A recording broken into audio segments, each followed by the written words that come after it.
프랑크푸르트 공항에서 믿을 수 없는 광경이 펼쳐졌습니다. 한 무리의 중국인 여행객들이 바닥에 누워 소리를 지르며 난동을 부리고 있었죠. 사람 차별하냐? 우리도 돈 내고 왔다고. 그들은 고래고래 소리치며 공항을 혼란에 빠뜨렸습니다. 과연 무슨 일이 벌어진 걸까요? 그 현장을 목격한 다른 나라의 여행객들은 충격에 빠져 고개를 절레절레 흔들었습니다. 이들은 왜 이런 행동을 했을까요? 그리고 그곳에 있던 전 세계 여행객들의 반응은 어땠을까요? 오늘의 이야기 함께 확인해 보시죠.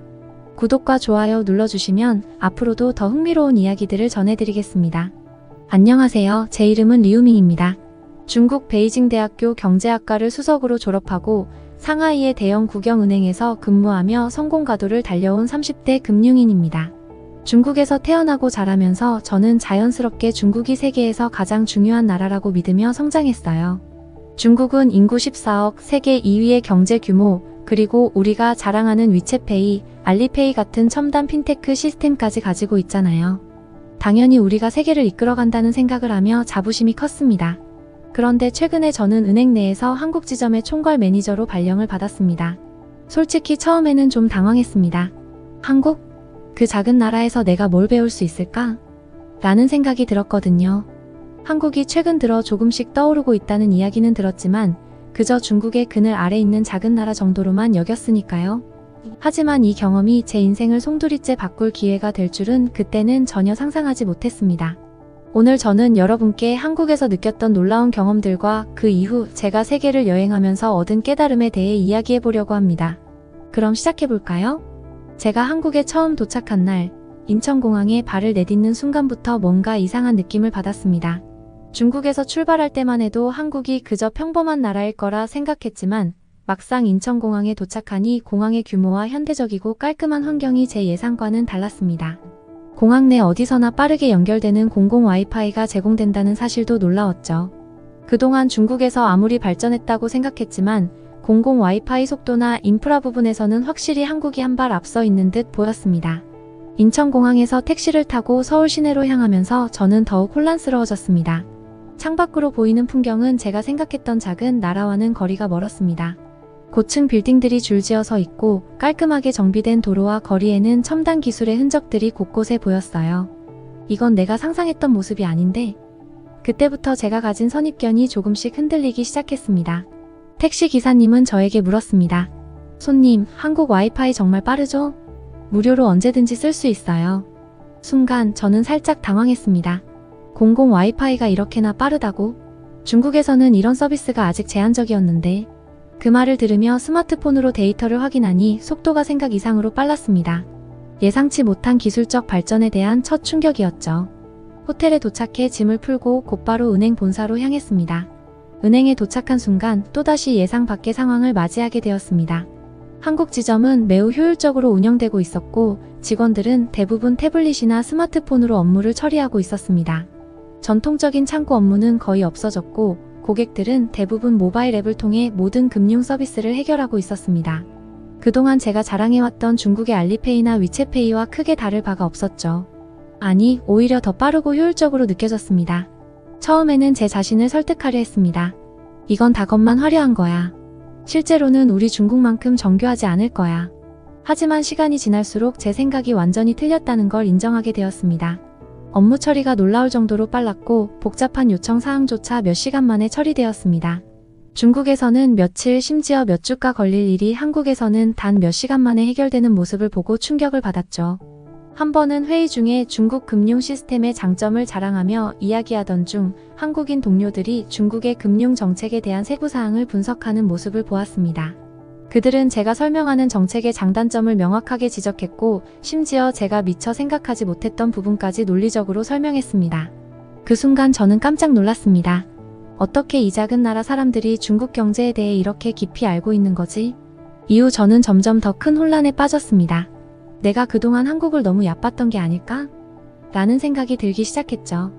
그렇게 한국에서의 생활에 적응해 가던 중 저는 글로벌 금융 컨퍼런스에 참석하기 위해 미국으로 출장을 가게 되었습니다. 이번 출장에 대한 기대감이 컸습니다. 이제야말로 내 실력을 보여줄 기회야. 중국 금융 시스템의 우수성을 세계에 알릴 수 있겠지. 라는 자신감에 가득 차 있었습니다. 그러나 뉴욕 JFK 공항에 도착하자마자 저의 기대는 완전히 무너졌습니다. 한국인 동료들은 ESTA 미국 전자여행 허가제를 통해 신속하게 입국 심사를 통과했지만 저는 중국 여권 때문에 복잡한 비자 절차를 거쳐야 했습니다. 그리고 그 과정에서 예상치 못한 일이 벌어졌습니다. 입국 심사대에서 심사관이 제 여권을 보더니 저를 2차 심사실로 안내했습니다. 그곳에서 저는 산업 스파이가 아니냐는 모욕적인 질문을 받았고 3시간 동안 추가 조사를 받아야 했습니다. 그 순간 저는 너무나도 무력함을 느꼈습니다. 나는 중국을 대표하는 엘리트 금융인인데 왜 이런 대우를 받아야 하지?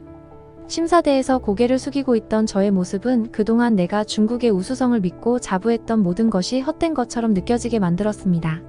뉴욕에서 열린 컨퍼런스에서 저는 당당하게 중국의 경제적 강점에 대해 발표했습니다. 중국은 세계 최대의 소비시장이며 기술 혁신의 선두주자입니다. 우리의 경제 성장과 규모는 전 세계 어느 나라와도 비교할 수 없습니다. 그러나 질문 시간에 한 참석자가 이렇게 묻더군요. 중국의 부동산 버블과 그림자 금융 문제에 대해 어떻게 생각하십니까? 저는 그 질문에 당황하여 제대로 답변하지 못했습니다. 그리고 그 순간 옆에 있던 한국 동료가 나서서 명쾌하게 설명하더군요. 중국의 경제 구조 변화와 정부 규제 강화로 인해 이러한 리스크는 점차 완화되고 있지만 지방정부 부채 문제는 여전히 과제로 남아 있습니다. 그 말을 듣는 순간 저는 마치 망치로 맞은 듯한 충격을 받았습니다. 내가 중국 경제를 더 잘 알아야 하는데 왜 이 사람이 나보다 더 잘 설명하지? 자존심에 큰 상처를 입었죠. 뉴욕에서의 충격을 겨우 수습한 후 저는 곧바로 런던으로 향했습니다. 이번에는 반드시 자존심을 회복하리라. 그러나 히드로 공항에 도착하자마자 또다시 좌절을 맛보게 되었습니다. 입국 심사대에서 심사관은 제 여권을 보더니 의심스러운 눈빛으로 저를 바라보았습니다. 중국에서 오셨군요. 비자는 제대로 준비하셨나요? 그 말투에서 느껴지는 불신감은 저를 더욱 초라하게 만들었습니다. 그런데 옆 심사대에서 한국인 동료가 영국 심사관과 농담을 주고받으며 웃으면서 입국하는 모습을 보았습니다. 심사관이 런던에서 즐거운 시간 보내세요. 라고 친절하게 말하는 소리가 들리자 저는 그 차이를 실감했습니다. 왜 나는 이렇게 어렵고 한국 동료들은 이렇게 쉽게 입국하지? 런던에서 열린 컨퍼런스에서도 저는 쉽게 자리를 잡지 못했습니다. 중국의 1대1로 정책에 대해 발표할 기회를 얻었지만 그 발표는 그리 주목받지 못했습니다. 반면 한국 동료가 발표한 수소 경제 전략은 청중들의 집중을 끌었고 그들의 질문이 쏟아졌습니다. 그 모습을 보며 저는 또다시 좌절감을 느꼈습니다. 마지막 출장 목적지인 독일 프랑크푸르트 공항에서 저는 또 다른 충격적인 경험을 하게 됩니다. 입국 심사 중 한 중국인 단체 관광객들이 갑자기 바닥에 눕고 소리를 지르며 난동을 부리기 시작했습니다. 그들은 입국 심사 과정에서 불만을 표하며 왜 우리만 이렇게 오래 기다려야 하느냐? 고 외치며 소란을 피웠습니다. 그중 한 남성은 이것 봐라, 우리 중국 여권은 세계 최강 국가의 여권이야. 라며 여권을 흔들었고 한 여자는 바닥에 드러눕더니 일어나지 않겠다며 떼를 썼습니다. 저는 그 장면을 보며 얼굴이 화끈거렸고 너무나도 부끄러웠습니다. 그때 한국인 동료들은 조용히 입국 심사를 통과하며 아무런 문제 없이 지나가는 모습이 보였습니다. 그 차분하고 질서 정연한 모습은 중국 관광객들의 소란과는 극명한 대조를 이루었습니다. 그 모습을 보며 저는 스스로에게 묻기 시작했습니다. 왜 한국 사람들은 이렇게 세계 곳곳에서 환영받고 우리는 이렇게 불신을 받는 거지? 호텔에 도착한 후 저는 인터넷을 통해 여권 순위를 검색해 보았습니다. 그리고 그 결과는 충격적이었습니다. 한국 여권은 세계 2위, 중국 여권은 60위권에 머물러 있었습니다. 이 차이는 단순한 경제 규모나 국력 차이가 아니었습니다. 저는 점점 더 큰 혼란에 빠졌습니다. 그날 밤 저는 여권 순위를 조사하며 한국이 단순한 경제적 성장이 아니라 국제사회에서 얼마나 큰 신뢰를 받고 있는지를 깨닫게 되었습니다. 그동안 제가 믿어왔던 중국의 힘은 단지 숫자로만 나타나는 것에 불과했어요. 한국은 경제뿐만 아니라 그들이 가진 높은 시민의식과 문화적 영향력으로 세계의 신뢰를 얻고 있었습니다. 한국은 거리의 청결함, 시민들의 높은 질서의식 그리고 기술 혁신을 통해 전 세계에서 신뢰를 받고 있었습니다. 밤늦게 혼자 거리를 걷더라도 안전함을 느낄 수 있었고 대중교통 시스템은 너무나도 효율적이었습니다. 지하철에서는 누구나 조용히 차례를 기다리며 공공장소에서도 남을 배려하는 모습을 보면서 저는 한국이 가지고 있는 진정한 힘이 무엇인지 깨닫게 되었습니다. 처음에 저는 중국이 세계에서 가장 중요한 나라라고 생각하며 자부심을 가졌습니다. 그러나 이제는 그 자부심이 서서히 깨지기 시작했습니다. 한국은 작은 나라가 아니었습니다. 그들이 가진 문화, 기술, 그리고 국제사회에서의 신뢰는 중국이 배워야 할 중요한 요소들이었습니다. 한국에서의 경험은 제 세계관을 송두리째 바꾸었고, 제가 얼마나 좁은 시각으로 세상을 보고 있었는지 깨닫게 해주었습니다. 다음 사연도 들어보겠습니다. 안녕하세요. 저는 샤오메이라고 합니다. 32살이고 중국 베이징 대학교에서 국제관계학을 전공한 후 현재는 중국 외교부 산하의 국제교류재단에서 일하고 있습니다. 어렸을 때부터 저는 중국의 위대함을 몸소 느끼며 자랐습니다. 5000년의 역사를 자랑하는 우리 중국은 세계에서 가장 오래된 문명 중 하나이고 우리는 종이, 화약, 나침반 등 수많은 발명품을 만들어내며 세계 발전에 기여해왔습니다. 중국은 경제적으로도 세계 2위의 경제대국이며 미국에 이어 가장 큰 영향력을 가진 국가라고 자부합니다. 베이징, 상하이 같은 대도시들은 이제 세계의 다른 대도시들과 어깨를 나란히 하며 특히 중국의 5G 기술은 세계를 선도하고 있습니다. 우주 개발에서도 우리는 놀라운 성과를 이루고 있고 이는 우리가 얼마나 빠르게 성장하고 있는지를 보여주는 증거이죠. 서구 국가들이 중국을 견제하는 것도 우리가 너무나 강해졌기 때문이라고 믿었습니다. 저는 늘 자부심을 가지고 중국이야말로 세계의 중심이다라고 생각하며 살았고 외교부에서의 일도 마찬가지였습니다.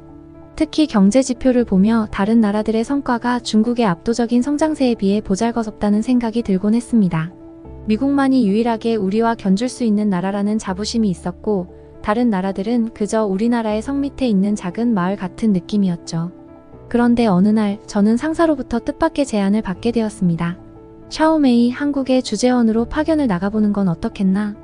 한국은 현재 동북아시아 정세에서 중요한 역할을 하고 있으며 경제와 문화적 영향력이 커지고 있지. 직접 가서 그 나라를 파악하고 우리가 어떻게 그들과 협력할지 고민해봐야 할 필요가 있다. 이 말을 듣고 저는 속으로 놀랐습니다. 한국이라니요? 제가 머릿속에서 떠올린 나라는 미국이나 유럽 국가들이었습니다. 제가 바라본 중국의 경쟁 상대로는 한국은 너무 작고 경제 규모도 미미하다고 생각했기 때문에 이 제안이 저에게는 별로 매력적으로 다가오지 않았습니다. 그래서 저는 상사에게 솔직하게 물었습니다. 다른 나라로 갈 수는 없을까요? 미국이나 유럽 쪽은 어떤가요? 하지만 상사는 단호했습니다. 지금은 한국이 매우 중요한 시기야. 미국, 일본, 북한 사이에서 중재자 역할을 하고 있고 최근 경제도 크게 성장했어. 우리가 그 나라를 깊이 있게 분석하고 직접 현장에서 경험하는 것이 필요해. 게다가 한국은 K-팝과 같은 문화적 힘을 통해 세계적으로 큰 영향력을 미치고 있어. 이 기회에 한국을 직접 체험해보는 것이 내 경력에도 큰 도움이 될 거야. 그때 저는 생각했습니다.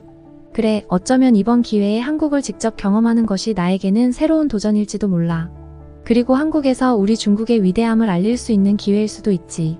그렇게 저는 마음을 고쳐먹고 한국 파견을 수락했습니다. 비행기에서 내려 인천공항에 첫 발을 내딛었을 때 저는 예상치 못한 충격을 받았습니다. 인천공항은 매우 깨끗하고 효율적이었으며 모든 것이 잘 정돈되어 있었습니다. 아, 공항만 좋은 거겠지라고 생각하며 안심했지만 서울로 가는 길에서 다시 한번 충격을 받았습니다. 도로와 도시가 생각했던 것보다 훨씬 발전되어 있었고 모든 것이 체계적이었습니다. 도심에 도착했을 때는 제 예상과는 너무도 다른 서울의 모습을 보며 말을 잃었습니다. 이게 정말 그 작은 한국인가? 라는 생각이 머릿속을 떠나지 않았습니다. 한국에서의 첫날, 저는 서울의 대중교통 시스템을 경험하게 되었습니다. 처음에는 중국의 대도시와 비슷하겠지라는 생각이었지만 지하철과 버스를 타는 순간 생각이 완전히 바뀌었습니다. 지하철은 정말 정교하게 운영되고 있었습니다. 몇 분 후에 지하철이 도착한다는 안내방송이 나오면 실제로 그 시간이 맞아떨어졌습니다. 이 점은 중국과는 확연히 달랐습니다. 중국에서도 대중교통 시스템은 잘 되어 있지만 러시아어 때는 지연이 잦았거든요. 또한 서울의 버스 시스템도 매우 효율적이었습니다. 버스 정류장마다 실시간 도착 정보를 제공해 주었고 대중교통 카드 하나로 지하철과 버스를 모두 이용할 수 있는 통합된 시스템이 정말 편리했습니다. 중국에서도 교통카드를 사용하긴 하지만 한국의 시스템은 더 체계적이고 편리하게 느껴졌습니다. 특히 버스가 정확한 시간에 도착하고 노선 안내가 명확하게 표시되어 있어 어디로 가든 길을 헤매지 않을 수 있었습니다. 그뿐만 아니라 서울 도심을 걷다 보면 곳곳에 첨단 기술이 적용된 시설들을 발견할 수 있었습니다. 버스 정류장의 전자 안내판은 물론이고 횡단보도에도 LED 바닥 신호등이 설치되어 있었습니다. 이런 게 과연 필요한가? 라는 생각이 들기도 했지만 실제로 보니 시민들의 안전과 편리함을 위한 세심한 배려라는 것을 느낄 수 있었습니다. 이 외에도 제가 한국에서 체험한 또 다른 놀라운 점은 한국의 문화 콘텐츠였습니다.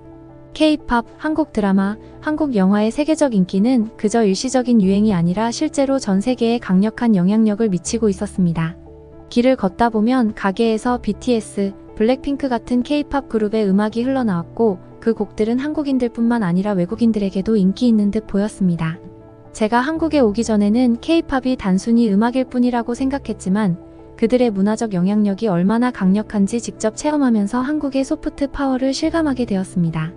저는 중국에서 자라면서 문화적으로도 중국이 최고라는 자부심을 가지고 있었고 다른 나라들은 따라오지 못한다고 생각했는데 한국에서 경험한 문화의 힘은 그와는 다른 차원이었습니다.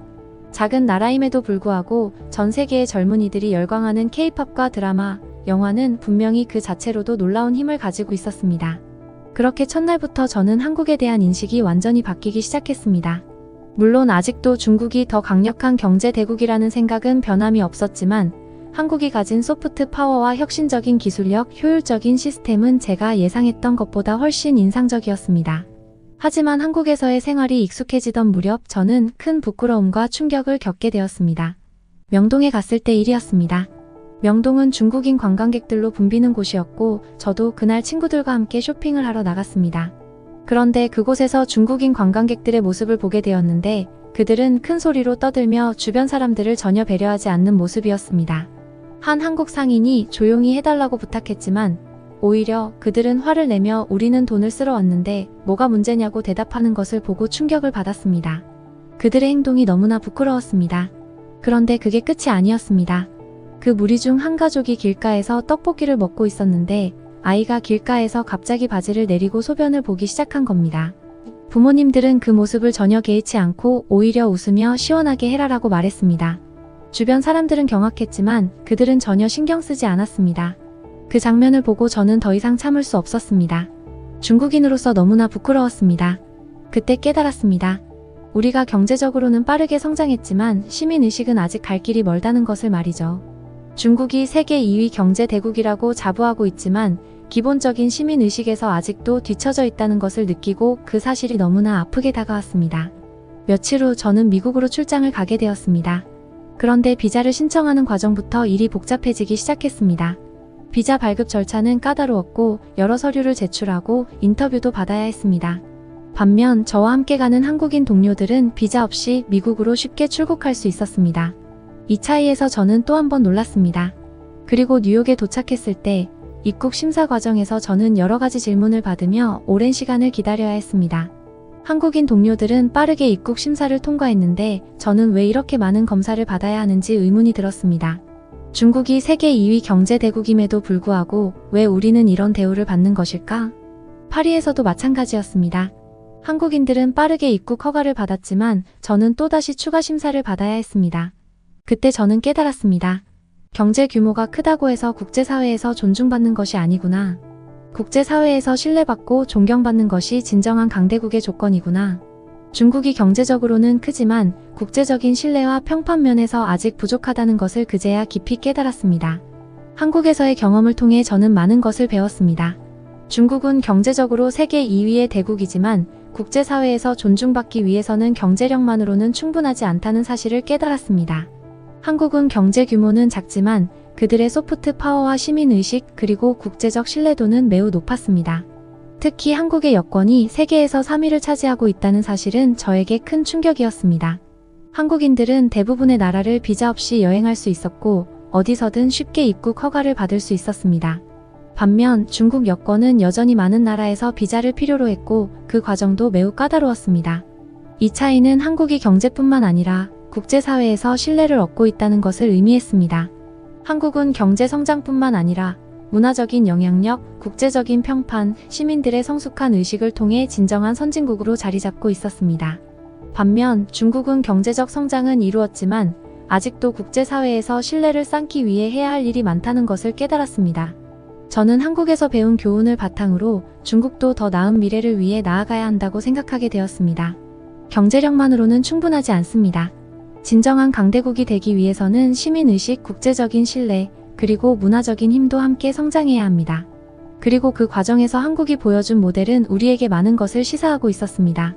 한국을 단순히 작은 나라로 바라보는 것이 아니라 그들의 성공을 배우고 존중해야 한다는 생각이 들었습니다. 이번 한국 파견은 저에게 많은 것을 가르쳐준 값진 경험이었습니다.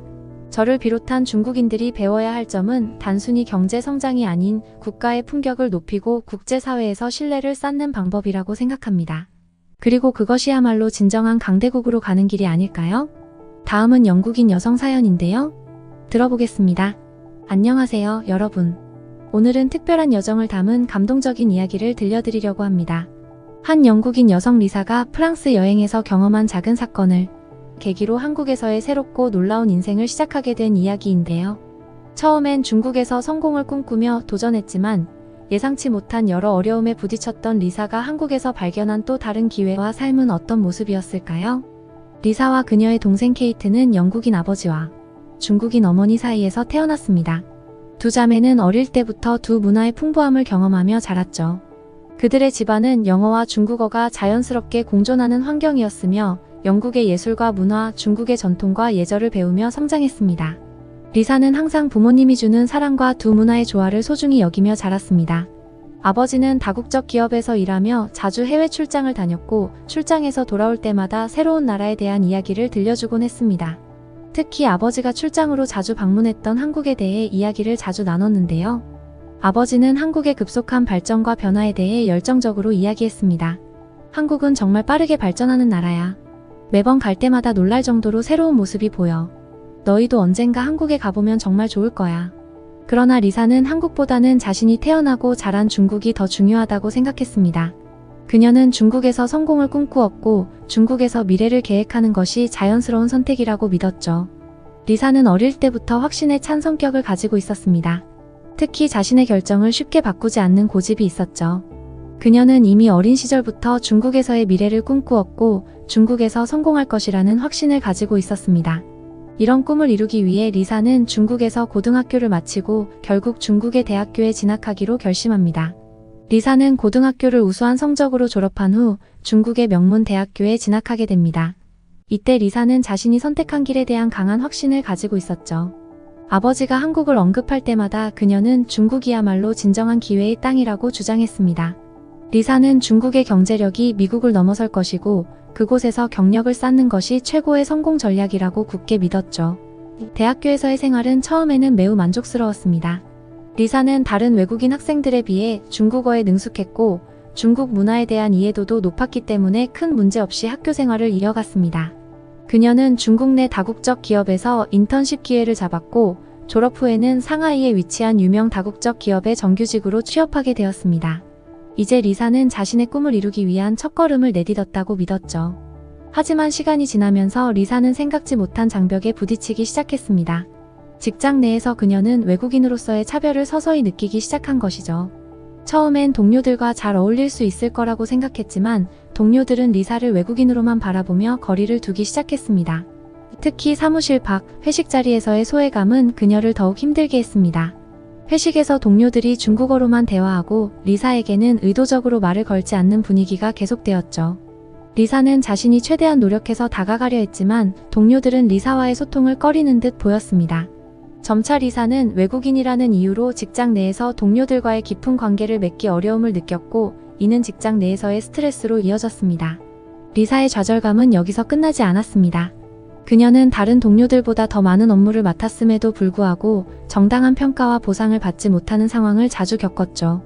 반면 그녀보다 경력이 적고 능력도 부족한 중국인 동료들은 빠르게 승진하며 더 나은 기회를 얻고 있었습니다. 리사는 처음에는 단순한 운이라고 생각했지만 시간이 지날수록 이것이 구조적인 차별임을 깨닫게 되었습니다. 리사는 상사에게 직접적인 차별을 느끼기 시작했고 회사의 조직 문화와 정책에서 외국인에 대한 배려가 부족하다는 점을 실감했습니다.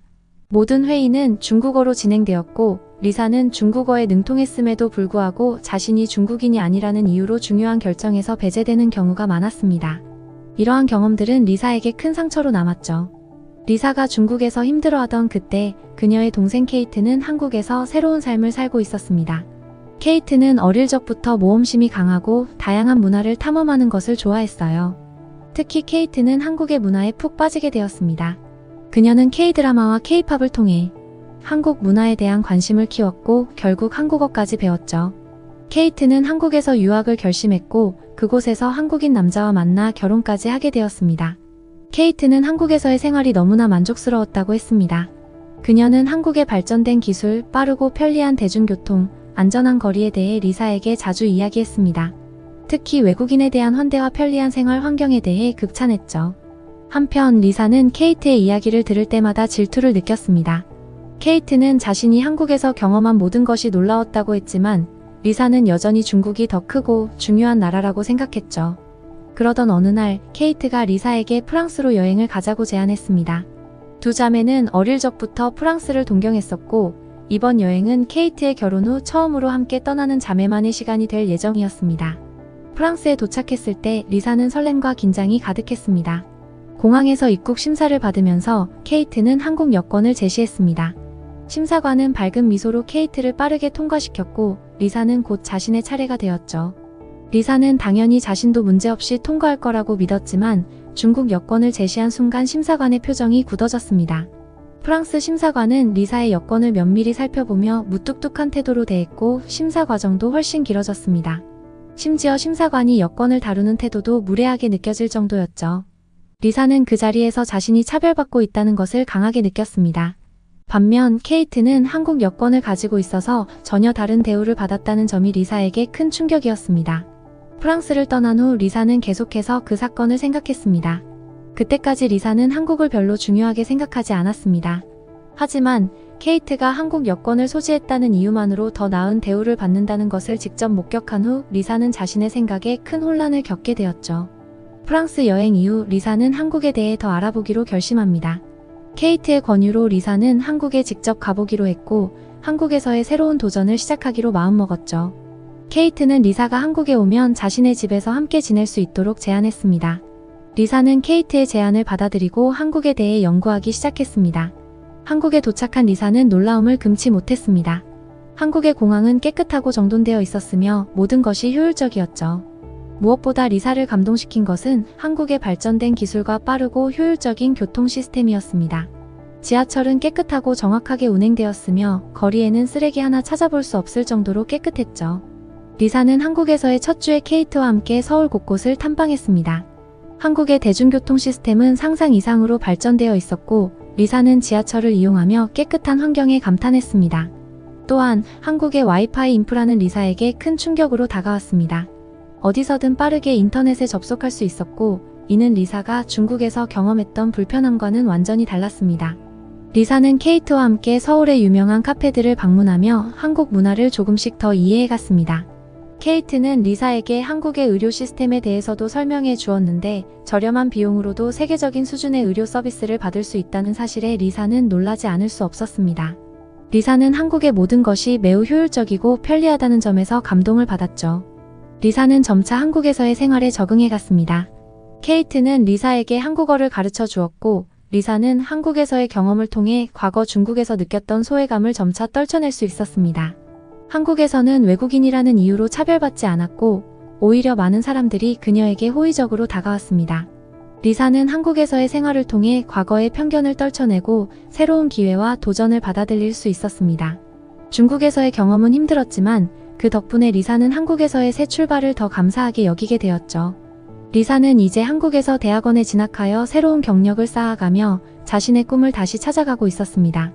리사의 이야기는 단순한 여행담이 아니라 삶의 전환점을 맞이한 한 여성의 성장과 도전의 이야기입니다. 이 이야기를 통해 여러분도 새로운 기회를 두려워하지 않고 다가오는 변화를 받아들이며 더 나은 미래를 향해 나아가길 바란다고 생각합니다. 오늘의 이야기가 여러분에게 영감을 주었다면 구독과 좋아요 잊지 말아주세요. 앞으로도 더 흥미롭고 감동적인 이야기를 들고 찾아올게요. 감사합니다.